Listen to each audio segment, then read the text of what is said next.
চলতি মাসের 18 দিনে প্রবাসীরা $213 কোটি দেশে পাঠিয়েছে। দৈনিক গড়ে এসেছে প্রায় $12 কোটি। রেমিটেন্সের এ ধারা ঠিক থাকলে দিন সংখ্যা কম হওয়ার পরও চলতি মাসে $3 বিলিয়ন ছাড়াবে।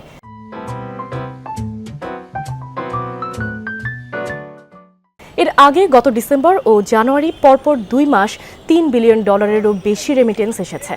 বাংলাদেশ ব্যাংকের তথ্য অনুযায়ী গত বছরের ফেব্রুয়ারি মাসের একই সময়ে ব্যাংকিং চ্যানেলে $167 কোটি রেমিটেন্স এসেছিল। সেই বিবেচনায় এবার রেমিটেন্স বেড়েছে প্রায় $46 কোটি, যা 27.5%। চলতি অর্থ বছরের শুরু থেকে এ পর্যন্ত এসেছে $2156 কোটি। আগের অর্থ বছরের একই সময়ে যা ছিল $1763 কোটি। দেশের ইতিহাসে এক মাসে সর্বোচ্চ $330 কোটি রেমিটেন্সের রেকর্ড ছিল গত বছরের মার্চে। রমজান ও ঈদকে কেন্দ্র করে ওই মাসে বিপুল অঙ্কের রেমিটেন্স পাঠান প্রবাসীরা। এরপর গত ডিসেম্বরে $322 কোটি এবং জানুয়ারিতে $317 কোটি এসেছে। সাম্প্রতিক সময়ে রেমিটেন্স বাড়ার বড় কারণ নির্বাচন এবং রোজা।